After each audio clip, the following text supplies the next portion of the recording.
we are going to discuss about embryo development in the plants. So ఈరోజు మనము పిండాభివృద్ధి గురించి తెలియజేసుకున్నాం. ముఖ్యంగా ఇందులో ద్విదళ బీజ పిండాభివృద్ధి మరియు ఏకదళ బీజ పిండాభివృద్ధి అనే విషయం గురించి తెలుసుకుందాం. మొట్టమొదటగా దీని యొక్క ఈ ప్రక్రియ ఎక్కడి నుంచి స్టార్ట్ అవుతుంది పిండాభివృద్ధి అనేది మనం చూసినట్లయితే మొక్కల ఆవృత బీజ మొక్కలలో అండాశయం ఓవరీ అనేది ఉంటుంది. ఈ ఓవరీలో ఓవ్యూల్ అంటే అండం అనేది ఉంటుంది. ఈ అండములో మనకు తెలుసు పిండకోశము ఎంబ్రియో శాక్ అనే నిర్మాణం ఉంటుందన్నమాట.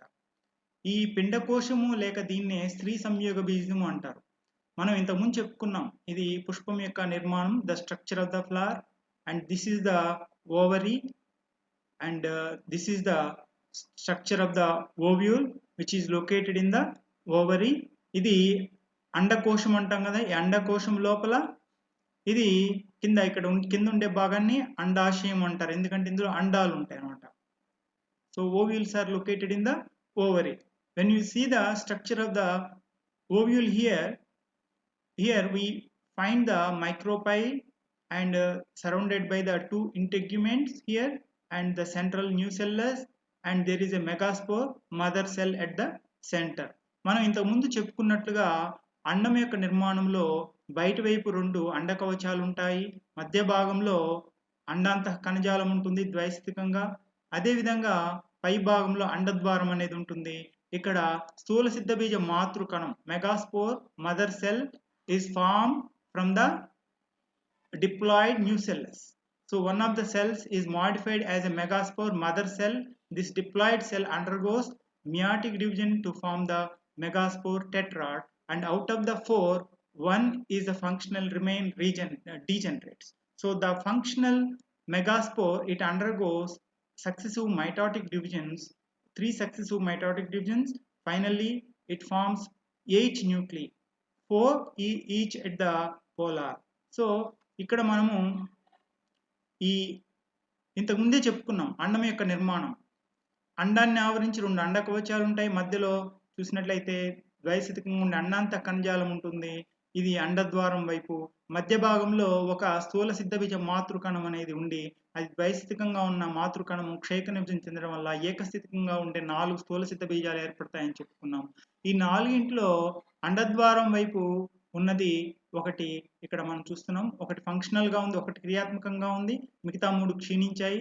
ఈ క్రియాత్మకంగా ఉన్న ఈ స్థూల సిద్ధ బీజంలో ఉండే కేంద్రకము వరుసగా 3 సమవిభజనలు జరగడం వల్ల మొత్తం 8 కేంద్రకాలను ఏర్పరుస్తుంది. 8లో 4 చెలాజల్ ఎండ్, చెలాజా వైపు 4 ఉంటాయి, అదేవిధంగా అండద్వారం వైపు 4 కేంద్రకాలు ఉంటాయి. ఈ అండద్వారం వైపు ఉండే 4 కేంద్రకాల నుంచి ఒక కేంద్రకం సెంటర్కి వస్తుంది. ఇక్కడ అదేవిధంగా చెలాజల్ సైడ్ ఉన్న 4 కేంద్రకాల నుంచి ఒకటి సెంటర్కి వస్తుంది అనమాట. కాబట్టి ఇక్కడ remaining 3 at the micropylar end form the egg apparatus, and the 3 located at the chelazal end forms the antipodals. So and the central ones are called as polar nuclei. ఇక్కడ మనము ఈ విధంగా ఏర్పడిన ఈ నిర్మాణాన్ని ఏమంటామంటే పిండకోశము embryo sac. దీన్నే స్త్రీ సంయోగ బీజము, it is also called as embryo sac. The total structure, this is the haploid structure. It is also called as 3+2+3 nucleate structure. This is the typical embryo sac structure. It is observed in the polygonum, so it is also called as polygonum variety. మనం ఈ పాలిగోనం రకానికి చెందిన ఈ విధమైన పిండకోశంలో అండద్వారం వైపు ఎప్పుడు కూడా స్త్రీబీజ పరిక్రమ అనేది ఉంటుంది. ఆ స్త్రీబీజ పరిక్రమలో most important cell among them is the egg cell. So this egg cell is very important because it is useful for the fertilization. ఇక్కడ ఈ మొత్తము పిండకోశంలో బాగా ఇంపార్టెంట్ ఏంటి అంటే ఒక స్త్రీబీజ కణం మాత్రమే బాగా ఇంపార్టెంట్ అనమాట. ఈ స్త్రీబీజ కణం ఎందుకు ఇంపార్టెంట్ అంటే ఇది ఫలదీకరణలో పాల్గొంటుంది. పరాగ సంపర్కం జరిగినప్పుడు, ఈ పరాగ సంపర్కం అంటే ఏంటి, అండకోశం కీలాగ్రము పైన ఉండే పరాగ రేణువు మొలకెత్తి దాని నుంచి పరాగనాళం ద్వారా 2 పురుష బీజాలు 2 వస్తాయన్నమాట. So after the pollination the pollen grain it forms the pollen tube. During the germination and through the pollen tube 2 male nuclei enters the ovule, and here one of the 2 nuclei it fertilizes the egg cell in the egg apparatus. ఇక్కడ ఎప్పుడైతే పరాగ సంపర్కం జరిగి పరాగరేణు మొలకెత్తి పరాగనాళాన్ని ఉత్పత్తి చేస్తుందో దాని గుండా 2 పురుష కేంద్రకాలు ఇక్కడ అండాన్ని చేరతాయి. ఆ అండాన్ని చేరిన 2 పురుష కేంద్రకాల్లో ఒక పురుష కేంద్రకం అనేది దీన్ని ఇక్కడ ఉండే స్త్రీబీజ పరిక్రమలో ఉండే ఆ స్త్రీబీజ కణాన్నితోటి ఫలదీకరణం జరుపుకుంటుంది అనమాట.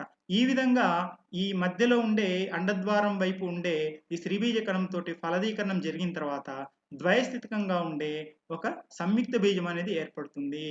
After the fertilization between the first male nucleus and the egg cell, and it forms the diploid zygote. It is also called as fertilization, and this diploid zygote it undergoes several successive mitotic divisions to form the embryo. So this is the process of embryo development. ఇక్కడ ఏమవుతుంది, స్త్రీబీజ కణం అనేది ఎప్పుడైతే పరాగరేణు నుంచి ఉత్పత్తి అయిన ఒక పురుష బీజంతో ఎప్పుడైతే ఫలదీకరణం జరుపుకుంటుందో ద్వైస్థితికంగా ఉండే సంయుక్త బీజం అనేది ఏర్పడుతుంది. ఈ ద్వైస్థితికంగా ఉండే సంయుక్త బీజంలో వరుసగా అనేక సంయోజనం జరుగుతాయి. దీని ద్వారా ఏం ఏర్పడుతుంది, పిండం అనే నిర్మాణం ఏర్పడుతుంది. ఇప్పుడు మీకు అర్థమైందా, పిండము అంటే ఇది ఎక్కడి నుంచి డెవలప్ అవుతుంది, స్త్రీబీజ పరిక్రమలో ఉండే స్త్రీబీజ కణం అనేది పురుష బీజ కణంతో ఫలదీకరణం జరపడం వల్ల సంయుక్త బీజం ఏర్పడి ఆ ద్వైస్థికంగా ఉండే సంయుక్త బీజంలో అనేక సంయోజనం జరగడం వల్ల పిండం అనేది ఏర్పడుతుంది. సో ఈ పిండము యొక్క డెవలప్మెంట్ అనేది మనకి ఏకదళ బీజాల్లో మరియు ద్విదళ బీజాల్లో రెండిట్లో ఉంటుందన్నమాట. So we can find this kind of the development both in the dicots and in the monocots. So in the ovule, after the fertilization, after this is also called as post fertilization chain. After fertilization, this ovule becomes the seed, and within the seed this embryo which is formed is useful for the germination of the seed. So this embryo is developed from the diploid zygote. So we can find the two kinds of the embryo developments in the monocots and dicots. Now we see this is the ovule. It is modified as the seed after the fertilization, and this is the embryo which is developed from the fertilized egg cell. And during the germination, this embryo is going to germinate through the pore, germination pore in the seed. It forms the young sporophyte, it forms a mature sporophyte. మనము ఈ అండం అనేది ఫలదీకరణం చెందిన తర్వాత విత్తనంగా మారడాన్ని గమనిస్తున్నాం అనమాట. ఈ అండంలో ఉండే స్త్రీబీజ కణం అనేది ఫలదీకరణం తర్వాత సంయుక్త బీజంగా, తర్వాత దాంట్లో విభజన వల్ల పిండంగా మార్పు చెందుతుంది. ఈ పిండం అనేది విత్తనంలో తర్వాత మొలకెత్తి ఒక పిల్ల మొక్కను ఏర్పరుస్తుంది, ఒక ద్వైస్థితిక సిద్ధ బీజ మొక్కని ఏర్పరుస్తుంది. ఇది తర్వాత ఒక పెద్ద ఆవృత బీజ మొక్కగా డెవలప్ అవుతుంది. ఇది దీని యొక్క total life cycle.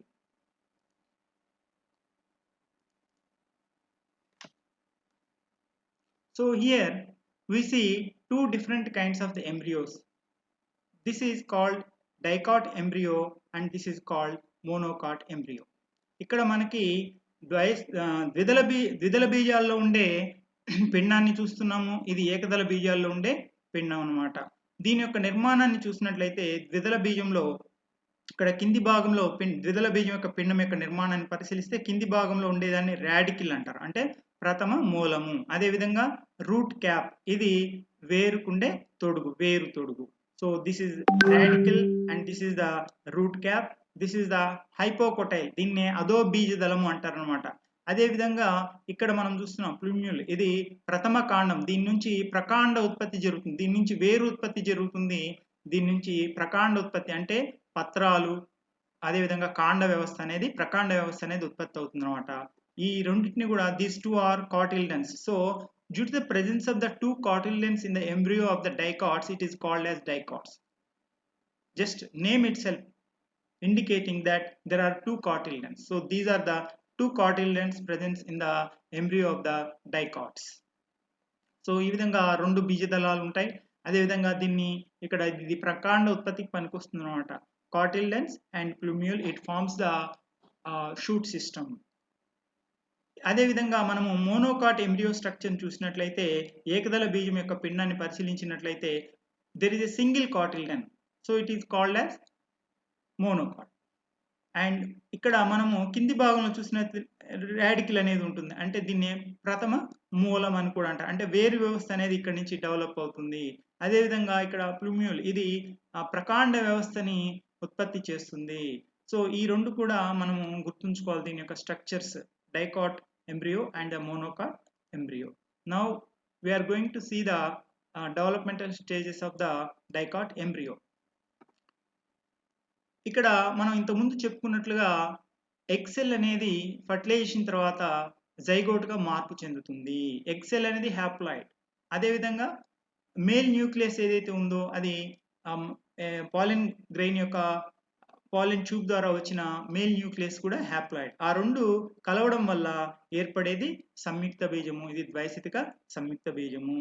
So due to the fusion of the both male gamete and the egg cell, it forms the diploid zygote. Now it is undergoing successive divisions. ఇప్పుడు చూద్దాం.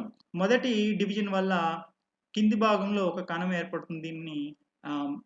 దీన్ని బేసల్ సెల్ అంటారు, ఆధార కణం అంటారు. దాని పై భాగంలో ఉండే కణాన్ని ఎపికల్ సెల్, అగ్ర కణం అంటారు అన్నమాట. సో ఈ విధంగా ఉండే ఈ అగ్ర కణంలో ఎపికల్ సెల్లో డివిజన్స్ జరుగుతాయి. ఈ డివిజన్స్ జరగడం వల్ల మొత్తానికి 8 కణాల దశ అనేది ఏర్పడుతుంది అన్నమాట. వరుస విభజనల వల్ల 8 కణాలు, octant. It forms 8 cells stage. It is called as octant, అష్టాంకము అంటారు అన్నమాట. ఇందులో ప్రాక్సిమల్ టైర్, ఇందులో 2 టైర్స్ ఉంటాయి. ఒకటి దీనికి దగ్గరగా ఉన్న పార్ట్ని ప్రాక్సిమల్ టైర్ అంటారు అన్నమాట. ఓకే, అదేవిధంగా డిస్టల్ టైర్, దూరస్థ భాగం, దూరంగా ఉండే పార్ట్. దగ్గరగా ఉండే పార్ట్ నుంచి హైపోకోటైల్ అంటే అదో బీజదళం అనేది డెవలప్ అవుతుంది. దూరంగా ఉండే భాగం నుంచి కాటిల్డెన్స్ అంటే బీజదళాలు, అదేవిధంగా స్టెమ్ టిప్, స్కూటెల్లం ఇవన్నీ కూడా డెవలప్ అవుతాయి అన్నమాట. అదేవిధంగా బేసల్ సెల్, ఆధార కణంలో విభజన వల్ల సస్పెన్సర్, అవలంబకము, అదేవిధంగా హైపోఫైసిస్ అనేది ఏర్పడుతుంది. దాంట్లో డివిజన్స్ వల్ల రూట్ క్యాప్ అనేవి ఏర్పడతాయి, అంటే వేరు, అదేవిధంగా వేరు తొడుగు అనేవి ఏర్పడతాయి అన్నమాట. ఇది దీని యొక్క development. So now we are going to see the developmental stages of the embryo, diploid embryo. ఇక్కడ మనము డైకాట్స్ లో ఏ విధంగా డెవలప్మెంట్ జరుగుతుంది ఇక్కడ మనం చూస్తున్నాము. మొదటగా ఇది సంయుక్త బీజము, zygote. So it is undergoing mitotic divisions. ఇక్కడ this is the basal cell and this is the apical cell. ఇందులో 2 సెల్ స్టేజ్ని మనం చూస్తున్నామట. కింద ఆధార కణము, అదేవిధంగా పైన ఉండే అగ్ర కణం. ఈ వీటిల్లో విభజనలు జరగడం మొదలైనమాట. ఈ ఆధార కణము, పైనుండే కణంలో విభజన జరిగినప్పుడు ఇంతకుముందు చెప్పుకున్నట్లుగా ఈ అగ్ర కణంలో విభజనలు జరుగుతున్నాయి. అదేవిధంగా ఆధార కణంలో కూడా విభజనలు జరుగుతున్నాయి. ఈ ఆధార కణంలో మొదటి విభజన వల్ల 2 కణాలు, తర్వాత 4 కణాలు, ఈ విధంగా అనేక కణాలు ఏర్పడుతూ చివరికి మనకి 8 కణాల దశ అనేది కనిపిస్తుంది. అంటే ఇక్కడ మనకి ఈ పార్ట్లో ఏం కనిపిస్తున్నాయి అంటే 4 కణాలు మాత్రమే కనిపిస్తున్నాయి. కానీ ఇందులో ఎన్ని ఉన్నాయి? 8 ఉన్నాయి. అంటే back side 4, front side 4. So దీన్ని ఏమంటారంటే అష్టాంక దశ అంటారు అన్నమాట. దీన్నే ప్రో ఎంబ్రియో అని కూడా అంటారు అన్నమాట. ప్రో ఎంబ్రియో అంటే ప్రాథమిక పిండ దశ. ఇందులో 8 కణాల దశ అనేది ఉంటుంది. అదేవిధంగా అగ్రకణం పై భాగంలో ఎపికల్ సెల్లో కూడా డివిజన్స్ జరగడం వల్ల వరుసగా అనేక విభజనలు జరిగి దీని నుంచి అవలంబకం అనేది ఏర్పడుతున్నమాట, suspensor. So we from the beginning when we see the development here, this is the zygote. It is undergoing mitotic division and basal cell, and this is the apical cell, and this basal cell undergoing several mitotic divisions. Here after the several mitotic divisions it forms the 8 cell stage. This is also called as pro-embryo. And the upper apical cell, it is also undergoing several successive mitotic divisions to form the suspensor. This is called as this linearly arranged cell is called as this successive cells are called as the suspensor. And the Top cell is also called as haustorium. So this suspensor is useful in sending the nutrients to the pro-embryo. So ఇక్కడ మీరు చూస్తున్నారు further development ఏ విధంగా జరుగుతుంది అనేది. ఈ dicot ఎంబ్రియోలో development చూసినట్లయితే దీన్ని pro embryo ప్రాథమిక పిండము అంటారు, దీన్ని సస్పెన్సర్ అంటే అవలంబకము అంటారు, దీన్ని హ్యాస్టోరియం అంటారు అనమాట. సో ఈ విధంగా మనకి ఈ స్ట్రక్చర్ అనేది కనిపిస్తుంది. ఈ పిండం యొక్క డెవలప్మెంట్ అనేది ప్రో ఎంబ్రియో స్టేజ్ నుంచి ఈ డెవలప్మెంట్ అనేది జరుగుతుంది. ఈ డెవలప్మెంట్ వల్ల బాహ్య చర్మ కణాలు బయట నుంచి ఎపిడెర్మల్ సెల్స్ అనేవి ఏర్పడతాయి. అదేవిధంగా వివిధ పిండంలో ఉండే వివిధ భాగాల నుంచి ఏర్పడతాయి. మనం క్యాప్సిల్లా బర్సా పాస్టోరిస్ అనే మొక్క యొక్క ఎంబ్రియో డెవలప్మెంట్ ని ఇప్పుడు మనం తెలుసుకున్నాం. So we see the stages. In brief, we see the development of the dicot embryo here. This is the zygote. It is undergoing division, first division, and this is the basal cell, and this is the apical cell. Due to the divisions in the basal cell, it formed the heart-shaped embryo or pro-embryo, and due to the divisions in the apical cell, it formed two kinds of the cell. This one is called as suspensor, and this is called haustorium. And you see, after the development of the embryo, it formed the heart-shaped structure, and finally it formed the radicle here, and these are the two cotyledons, and this is the plumule. ఇక్కడ మనకి ఈ ద్విదళ బీజ యొక్క అభివృద్ధిని మళ్ళీ ఒకసారి చూసినట్లయితే ఈ జైగోట్ అంటే సంయుక్త బీజం, ద్వైస్థిక సంయుక్త బీజం అనేది మొదటగా సంవిభజన చెందినప్పుడు కింది భాగంలో మనం ఇంత ముందు చెప్పినట్లుగా ఆధార కణాన్ని చూస్తున్నాం, పై భాగంలో అగ్రకణాన్ని చూస్తున్నాం. ఆధార కణంలో వరుసగా అనేక విభజన జరగడం వల్ల ఇక్కడ పిండం అనేది డెవలప్ అయింది కింది భాగంలో ఆధార కణం నుంచి. తర్వాత దాని నుంచి హార్ట్ షేప్డ్ హృదయాకారంలో ఉండే పిండం డెవలప్మెంట్ మనం చూస్తున్నాము. దాని తర్వాత ఈ పిండం యొక్క అభివృద్ధి బాగా జరిగిన తర్వాత రెండు బీజదళాలు అనేవి కనిపిస్తున్నాయి. అందుకోసమే దీన్ని ఏమంటారు, ద్విదళ బీజము అంటారు అనమాట. అంటే రెండు బీజదళాలు ఉంటాయి, డైకాట్, టూ కాటిలెన్స్ ఆర్ ప్రజెంట్. ఇక్కడ మధ్య భాగంలో ప్లూమ్యూల్ అంటే ఇది ప్రకాండ ఉత్పత్తికి పనికొస్తుంది అనమాట. అదేవిధంగా పై భాగంలో రాడికిల్ అంటే దీన్ని ప్రథమ మూలం అని కూడా అంటారు. దీని నుంచి తర్వాత వేరు వ్యవస్థ అనేది డెవలప్ అవుతుంది.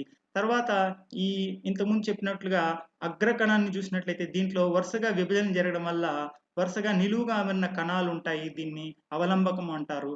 దీని మీద పై భాగంలో చూసినట్లయితే హ్యాస్టోరియం అనేది డెవలప్ అవుతుంది. ఈ సస్పెన్సర్ అవలంబకం అనేది ఏం చేస్తుంది అంటే అంకురచ్ఛేదం నుంచి పిండానికి కావలసిన పోషక పదార్థాలని అందించడంలో ప్రధాన పాత్ర వహిస్తుంది. సో ఇది ద్విదళ బీజం పిండం యొక్క development. So basal cell forms a 6 to 10 celled సస్పెన్సర్. ఇక్కడ ఆధార కణం ఏం చేస్తుంది, ఇంతకుముందు చెప్పినట్లుగా 6 నుంచి 10 కణాలతో కూడిన అవలంబకాన్ని ఏర్పరుస్తుంది.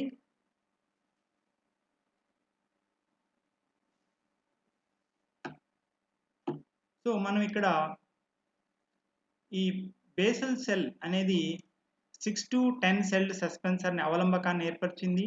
తర్వాత టెర్మినల్ సెల్, దీన్ని ఏమంటారంటే ఎపికల్ సెల్ అని కూడా అంటారు. దీని నుంచి ఎంబ్రియో అనేది ఉత్పత్తి అవుతుంది. సో అదేవిధంగా the first division of the terminal cell is generally longitudinal and it has two cotyledons and plumule is terminal and lies in between the two elongated cotyledons. మనం ఇప్పటివరకు చెప్పుకున్నాం దీని యొక్క అభివృద్ధి దశలన్నీ చెప్పుకున్నాం. ఇంతకుముందు చెప్పుకున్నట్లుగా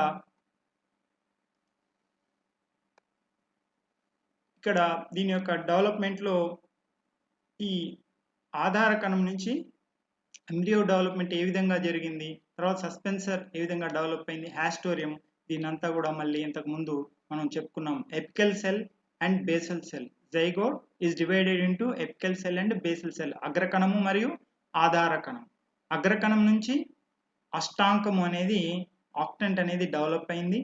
ఈ ఆక్టెంట్ నుంచి ప్రాక్సిమల్ టైర్, డిస్టల్ టైర్ అంటే దాంట్లో ఉన్న 8 కణాలలో ఈ కింది దగ్గరి భాగంలో అంటే ఉండే భాగం ఏదైతే ఉందో దాని నుంచి ప్రాక్సిమల్ టైర్ నుంచి హైపోకోటైల్ అంటే అధో బీజదళం అనేది వృద్ధి చెందుతుంది. అదేవిధంగా డిస్టల్ టైర్ అంటే మిగిలిన 4 కణాల నుంచి అధో బీజదళం హైపోకోటైల్ అనేది డెవలప్ అవుతుంది. అదేవిధంగా డిస్టల్ టైర్ నుంచి ఈ కాటిల్డన్స్ అంటే బీజదళాలు, అదేవిధంగా స్టెమ్ టిప్, స్కూటెల్లం ఇవి డెవలప్ అవుతాయి అన్నమాట. అదేవిధంగా బేసల్ సెల్ ఆధార కణం చూసినట్లయితే దీంట్లో విభజన వల్ల సస్పెన్సర్ అంటే అవలంబకము, అదేవిధంగా హైపోఫైసిస్ అనేది డెవలప్ అవుతుంది. దీని నుంచి తర్వాత రూట్ క్యాప్ అంటే ప్రథమ మూలం అనేది డెవలప్ అవుతుందన్నమాట. సో ఇది డైకాట్ ఎంబ్రియో యొక్క డెవలప్మెంటల్ స్టేజ్స్ ఇవన్నీ కూడా. నెక్స్ట్ మోనోకాట్ ఎంబ్రియోని చూసినట్లయితే ఈ మోనోకాట్ ఎంబ్రియోలో మనకి ఈ విధంగా మొదట ఉండే సంయుక్త బీజంలో డెవలప్మెంట్ వల్ల సస్పెన్సర్ పై భాగంలో సస్పెన్సర్ ఏర్పడుతుంది. కింద ఉండే 2 కణాల నుంచి ఒకటి మిడిల్ సెల్, ఇంకోటి టెర్మినల్ సెల్, ఈ భాగంని సస్పెన్సర్ అవలంబ కణము అంటారన్నమాట. కాబట్టి ఇక్కడ మనము దీన్ని రివర్స్లో చూపించాడు. దీన్ని ఆధార కణంని పైగా చూపించాడు అవలంబకము, తర్వాత మిడిల్ సెల్ మధ్య కణము, తర్వాత టెర్మినల్ సెల్ అంటే ఇది కొనలో ఉండే అగ్రకణం. దీంట్లో విభజనలు జరగడం వల్ల సస్పెన్సర్లో విభజన జరగలేదు, కానీ కింద మధ్య కణాల్లో అదేవిధంగా అగ్రకణాల్లో విభజన జరగడం వల్ల ఈ అగ్రకణం నుంచి ఈ కాటిల్డన్ అనేది డెవలప్ అయింది. అంటే దీంట్లో ఉండే బీజదళం అనేది డెవలప్ అయింది. ఒకటే బీజదళం ఉంటుంది కాబట్టి దీన్ని ఏకదళ బీజాలు అంటారు. అదేవిధంగా ప్లూమ్యూల్ అంటే ప్రథమ కాండం అనేది కూడా ఇటువైపు మనకి డెవలప్ అవడం చూస్తున్నామన్నమాట. పై భాగంలో ఉండేదాన్ని సస్పెన్సర్ అంటే అవలంబకం అని అంటారనమాట. అదేవిధంగా ఇక్కడ మనం చూస్తున్నాం పూర్తిగా డెవలప్ అయిన తర్వాత ఈ ఎంబ్రియో మోనోకాట్ ఎంబ్రియో ఏకదళ బీజం కనుక చూసినట్లయితే అవలంబకము, అదేవిధంగా ఇక్కడ రాడికల్, అదేవిధంగా దీని తర్వాత హైపోఫైసిస్, తర్వాత కాటిల్డన్ బీజదళం అనేది అభివృద్ధి చెందడం చూస్తున్నామట. తర్వాత ప్లూమ్యూల్ ప్రథమ కాండాన్ని కూడా మనం చూస్తున్నాం. నెక్స్ట్ ఇక్కడ మనకి ఇది వేరుగా అభివృద్ధి చెందుతుంది, తర్వాత ఇది బీజదళంగా అభివృద్ధి చెందుతుంది, cotyledon and radicle.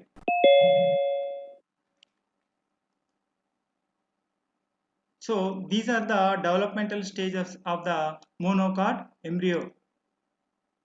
So this is the structure of the monocot embryo, and here you see the coleorhiza, root cap, radicle. ఇక్కడ మనకి కోలియోరైజా నిర్మాణం కనిపిస్తుంది. అదేవిధంగా వేరు తొడుగు, తర్వాత ప్రథమ మూలము, రూట్ రాడికల్. Muted.